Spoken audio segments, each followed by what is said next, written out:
The cover illustrations of Demon Slayer are famous for hiding many hints and mysteries. In previous video, I delved into the intricacies of the mysteries concealed within this cover illustration. Similarly, there are several other controversial cover illustrations in Demon Slayer. So, I'll focus on 3 particularly noteworthy cover illustrations. Let's get started. In the episode 45 chapter's cover illustration, all 9 pillars are depicted in positions that form a circle. What's interesting here is the slight difference in how the 9 members are portrayed.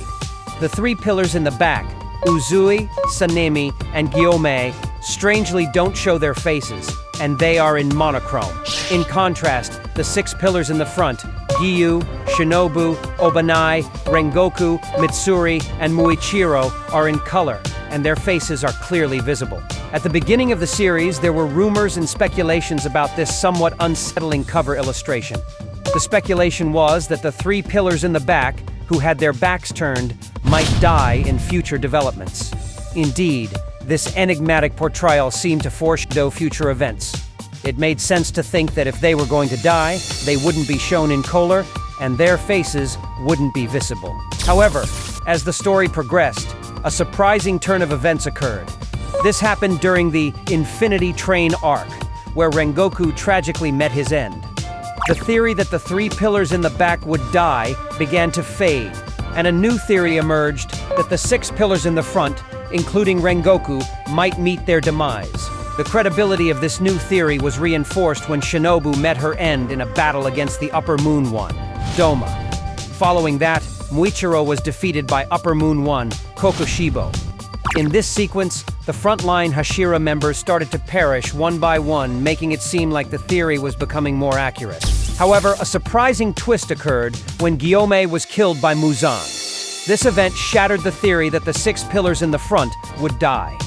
Gyomei's death happened in chapter 200, which means that this theory persisted among fans for approximately 3.5 years, starting from chapter 45. Ultimately, by the end of the series, only 3 pillars survived: Giyu, Sanemi, and Uzui, who had retired from active duty. This theory turned out to be a red herring. So why did the cover illustration turn out this way? Was it because the 3 larger pillars couldn't fit in that space? Was it simply to avoid the complexity of coloring them? Or perhaps the intention was to give these 3 a more enigmatic, boss-like aura among the pillars? The cover illustration in episode 140 marks the moment when the battle between the Hashira and the Upper Moon demons truly begins, creating a sense of imminent conflict. The composition of the illustration features the Hashira glaring powerfully at their enemies, Tamayo and Muzan, with Tanjiro in the foreground. So, what mysteries might be hidden in this cover illustration? Chapter 140 involves the sudden relocation of the main characters to the Infinity Castle. However, they are scattered to different locations within the castle, making it difficult to determine who is fighting where. It's anticipated that each character will confront the enemy, and as a result, some fans speculate that this cover illustration hints at future developments. The fact that Tanjiro and Muzan are facing each other suggests that they will eventually engage in battle, which is a reasonable expectation given that Tanjiro is the protagonist and Muzan is the primary antagonist.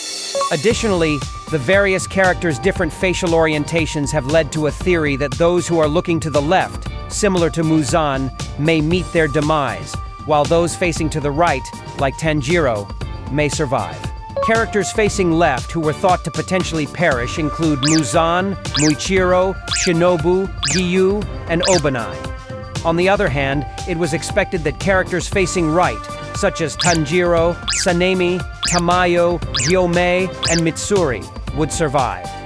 However, the actual outcome did not align with these predictions. Giyu survived, while Tamayo, Gyomei, and Mitsuri met their demise. As a result, this theory turned out to be nothing more than speculation and rumor. The composition of this cover illustration likely aimed to depict teams that would fight together in future developments, symbolizing the start of a decisive battle and the beginning of each character's respective fight. As the story approached its climax and the end of the battles came into sight in episode 200, a significant cover illustration was presented, carrying a profound meaning. The attention was particularly drawn to the characters depicted on the left and right sides of the cover illustration. Facing right, we have Tanjiro, Gyomei, Obanai, and Mitsuri. On the left side, we see Nezuko, Sanemi, Giyu, Inosuke, and Zenitsu. For readers familiar with the developments in the story up to that point, this division of characters seemed to hold deep significance. Chapter 140 marked the moment when Muzan was finally defeated, but the relief was short-lived. At that very moment, Gyomei had already passed away, and Obanai and Mitsuri were in critical condition. Tanjiro lay motionless and pulseless. This meant that the characters on the right side of the cover illustration were in precarious situations. Gyomei's death was a confirmed fact, so there was a theory that the cover illustration might be dividing the characters into survivors and casualties. This theory was reinforced by the words written beside the characters, which were as follows. Beside Tanjiro and the characters on the right, thoughts, leaving behind, farewell. Beside Nezuko and the characters on the left, inheriting the will of the deceased. These words seem to symbolize life and death. While it's not uncommon in manga and anime for the protagonist to die, if we interpret it in the context of the chapter's title, The Price of Victory Against Muzan, it suggested that Obanai, Mitsuri, and Tanjiro might meet their demise. The price seemed overwhelmingly heavy, and initially many readers were shocked by this cover illustration and what it might imply for the story's future. However, in Chapter 201, an even more unexpected development occurred. Tanjiro was possessed by Muzan and turned into a demon. At this point, it seemed highly likely that Tanjiro would die, in line with the cover illustration's hint. But ultimately, Tanjiro regained his self-awareness and survived. Therefore, in terms of factual outcomes, the cover illustration analysis turned out to be incorrect. However, considering Tanjiro's near-death experience and his transformation into a demon, it's possible that the meaning the author intended to convey through the cover illustration was in alignment with the analysis after all. The above were the unsettling cover illustrations in Demon Slayer that sparked controversy among readers. While the truth behind them has become clear now that the story has concluded, during its serialization, fans were abuzz with various speculations. The greatness of the author in imbuing the cover illustrations with deep meaning is truly remarkable. If you know of any other secrets hidden in the cover illustrations, please share them in the comments. In this channel, we're going to delve into the hidden secrets and in-depth analysis of popular Japanese manga, such as Demon Slayer and Jujutsu Kaisen. Join us as we uncover the intricacies and mysteries that lie beneath the surface of these captivating stories. If you found this video informative and engaging, we kindly ask you to show your support by hitting the like button and subscribing to our channel. Your support means the world to us. Thank you for tuning in, and we look forward to meeting you in our next video.